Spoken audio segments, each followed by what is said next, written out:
Hi guys, Sarah from Henham Yoga here, and I want to talk about mats today because I get asked so often what the best mat for yoga class is, and the answer is that totally depends on you.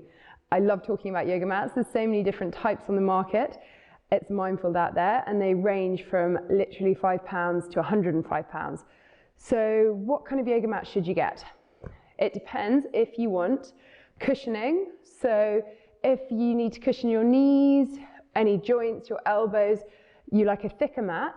What you need to check when you buy a mat are the dimensions, and that the thickness is at least 4 millimeters.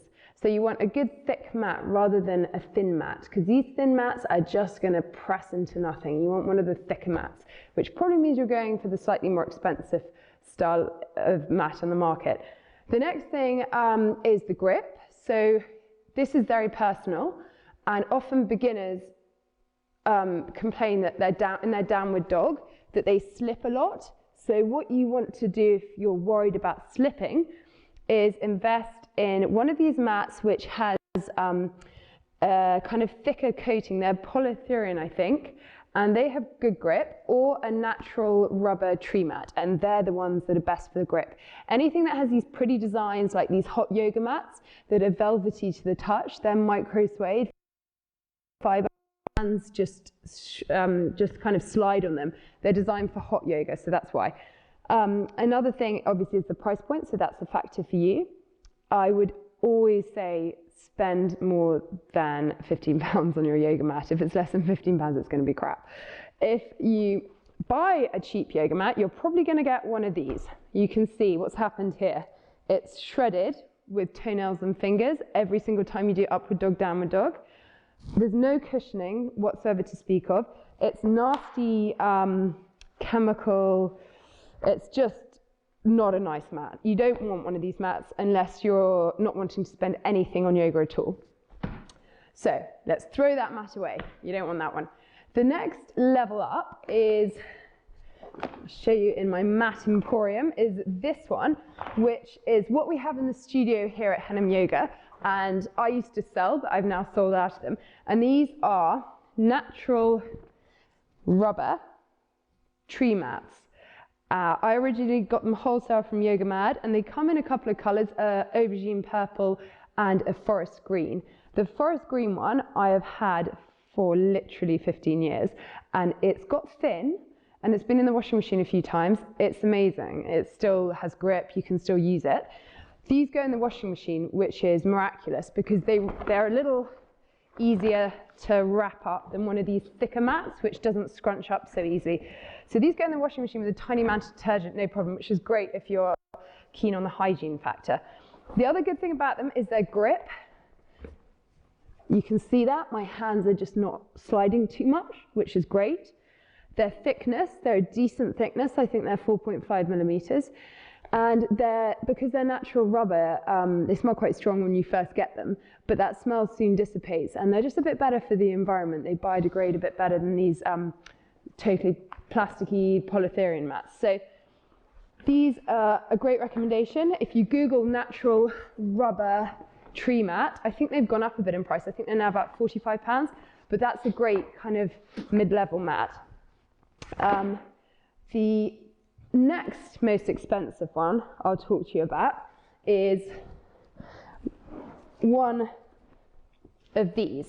So if you take class with me, you're often, at the studio, I often just use the same mats as everyone else. I'm perfectly happy with the tree mats, but I do love a pattern on my yoga mat, and I do love this lovely velvety feel. It feels like a mole. It's all smooth and lovely, and you just want to stroke it. So they're super thin. They're really good for travel mats because they roll up into absolutely nothing. They're called hot yoga mats often because when you put water on them, the grip becomes amazing. I never do hot yoga. I don't actually really sweat that much in my yoga practice. So I like the challenge of when I do a downward dog, I have to be really strong to be able to hold my downward dog and not slip on this mat. So it's good for my strength. This one's by Melt Yoga, but there are so many lovely companies like this out there that do beautiful mats. I've seen some stunning ones. I keep getting seduced by all the lovely ones on the market. And then, so this one is also one of my favorites because this is the same fabric, slightly higher quality, I think, and it's circular, which is so much fun. And it really changes things up. It changes your perspective a little bit. So sometimes, and it's got this lovely alignment line and this beautiful picture of a mountain on the background. And this is by a small British company called Liforme, who are absolutely lovely. I've spoken to them on email a bit, and they're really, really nice. So they're very ethical as well. So they're a good company to buy from. And I'm trying to remember how much this was. I think it's about 60 or 70 pounds maybe. And it's quite fun because it encourages you to do things like go in a circle in your downward dog. The only thing I would say about these circular mats, they're really hard to roll up. And also, if you're quite tall, I'm 5'9", and these mats, I come into a downward dog, and you can see like my downward dog doesn't really fit on this mat very well. Like my plank, I don't know. I find it a bit short. So that's my only criticism of this mat, the portability and the length. And then the next mat, which is one I often get asked about, and is a bit like Marmite, is Liforme. I got given this one as a wedding present by my lovely friend Jules, who's also a yoga teacher. And this was like when they first came out. So this was 2013, I think. And so you can see it's a really old one. The thing about it that I never particularly got on with is the grip. It's too grippy for me. I get a bit scared, and I heard of someone breaking their thumb in Pincha Mayurasana because they got their thumb caught and flipped over or something like this because there's no give. This one has actually got, I think I cleaned it with probably not the right cleaning material, so always check what you're able to clean your mat with. But this one's got a bit slidier over time, and you can see it's quite stained, and it always looks dirty no matter what I do.